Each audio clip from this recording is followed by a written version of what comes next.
आज हम बात कर रहे हैं पोलियोमाइलिटिस डिजीज़ के बारे में, जो होता है पोलियो वायरस की वजह से।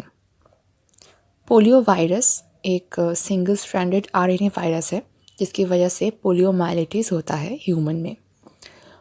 पोलियो वायरस को एंटेरोवायरस भी कहा जाता है, क्योंकि ये इंटेस्टाइन के ज़रिए हमारी बॉडी के अंदर जाता है।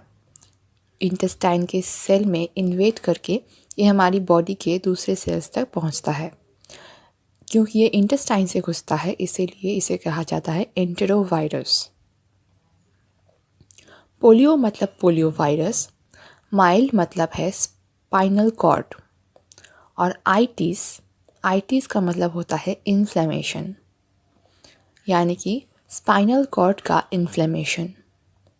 पोलियोमाइलिटिस जो होता है पोलियो वायरस की वजह से। तो सबसे पहले देखते हैं कि हमारा जो स्पाइनल कॉर्ड है वो नॉर्मली कैसे काम कर रहा है।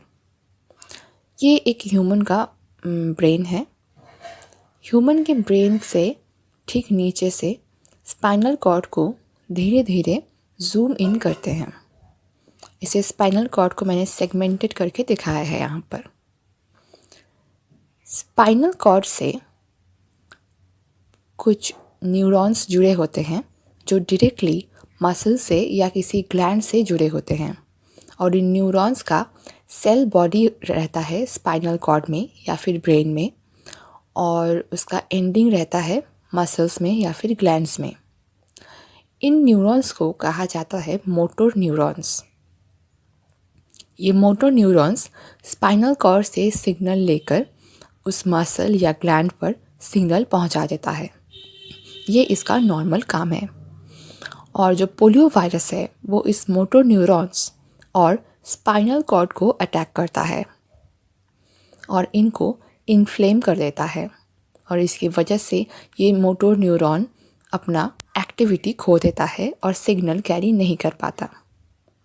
अब ये वायरस हमारी बॉडी में आता कैसे है? ये वायरस हमारी बॉडी में कंटामिनेटेड फूड के ज़रिए आ सकता है।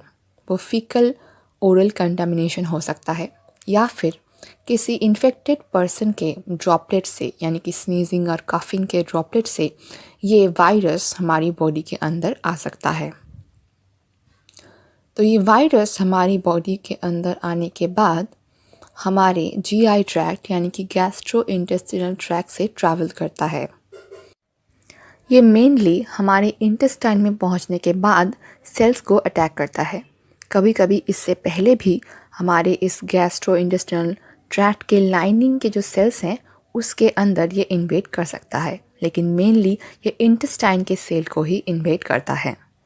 तो अगर हम इंटेस्टाइन को थोड़ा सा जूम करके देखें तो इसके जो सेल्स हैं वो हैं ये, और इसके अंदर ये आरएनए वायरस यानी कि पोलियो वायरस इन्वेड करके सेल के अंदर पहुंच जाता है। और सेल के अंदर पहुंचने के बाद ये जो वायरस है ये अपना आरएनए इस सेल के अंदर मौजूद आरएनए पॉलीमरेज को यूज़ करके बहुत सारा वायरल आरएनए यानी कि पोलियो का आरएनए बना लेता है।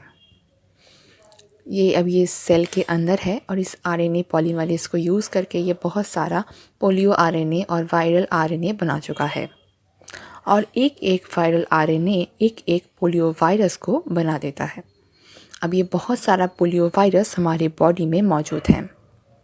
अब ये उस सेल से निकलकर बाकी सारे सेल्स को अटैक करते हैं।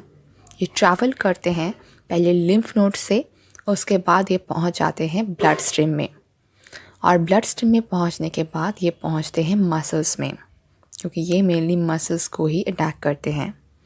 मसल्स में पहुंचने के बाद ये मोटर न्यूरॉन के एक्सॉन के ज़रिए टर्मिनल से इसके सेल बॉडी तक पहुंच जाता है, और जो सेल बॉडी मौजूद है स्पाइनल कॉर्ड में, और इसकी वजह से ये जो सेल है, जो न्यूरॉन सेल है, वो इन्फेक्टेड होता है, और इस इन्फेक्शन की वजह से बहुत सारे वाइट ब्लड सेल्स जैसे कि मैक्रोफेजेस, न्यूट्रोफिल्स आ जाते हैं, आकर इस इन्फेक्शन को ख़त्म करने की कोशिश करते हैं। और इस कोशिश में ये जो न्यूरॉन है और जो स्पाइनल कॉर्ड है उसमें इन्फ्लेमेशन हो जाता है, और इन्फ्लेमेशन की वजह से वो पूरा मोटर न्यूरॉन डिस्ट्रॉय हो जाता है, यानी कि मर जाता है। उसके बाद ये कोई भी सिग्नल स्पाइनल कॉर्ड से मसल तक कैरी नहीं कर पाता है, और सिग्नल कैरी ना करने की वजह से जो मसल है वो वीक हो जाता है और उस मसल में एट्रोफी हो जाता है, और इसी को कहते हैं पोलियोमाइलिटिस। और यही वो पैरालाइटिक सिम्टम्स हैं पोलियो के। यहाँ पर हम देखेंगे post polio syndrome and polio vaccines के बारे में। ये एक मसल है जिसके साथ कुछ न्यूरॉन्स कनेक्टेड हैं। ये जो ब्लू कलर का न्यूरॉन है ये पोलियो अफेक्टेड न्यूरॉन है, लेट्स अज्यूम। और इसके आसपास जो ग्रीन कलर के न्यूरॉन्स हैं ये हेल्दी न्यूरॉन्स हैं, यानी कि ये पोलियो अफेक्टेड न्यूरॉन्स नहीं हैं, ये हेल्दी हैं। जो ब्लू कलर का न्यूरॉन है वो जो पोलियो अफेक्टेड है वो कोई भी सिग्नल मसल तक कैरी नहीं कर सकता है, इसीलिए इस न्यूरॉन के साथ अटैच्ड जो मसल होगा वो पैरालाइज हो जाना चाहिए पोलियो अफेक्टेड होने के बाद।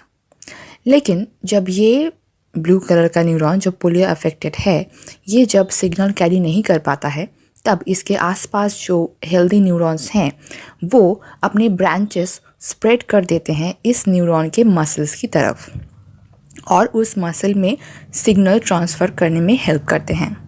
ऐसे ये पोलियो का जो सिम्टम है वो धीरे धीरे कम हो सकता है। लेकिन एज बढ़ने के साथ साथ जब एज बढ़ जाता है तो सारे न्यूरॉन्स जो हमारे बॉडी के नॉर्मल न्यूरॉन्स हैं वो धीरे धीरे या तो डेड हो जाते हैं या फिर वीक हो जाते हैं। तब ये और सिग्नल कैरी नहीं कर पाते हैं। तब जो पोलियो सिम्टम था जिस मसल में, उस मसल में भी ये अब और हेल्प नहीं कर पाते हैं, इसीलिए तब उस मसल में फिर से पोलियो के सिम्टम्स आ जाते हैं।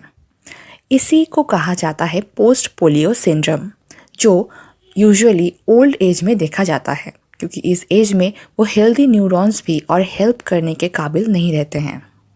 इसे कहते हैं पोस्ट पोलियो सिंड्रोम।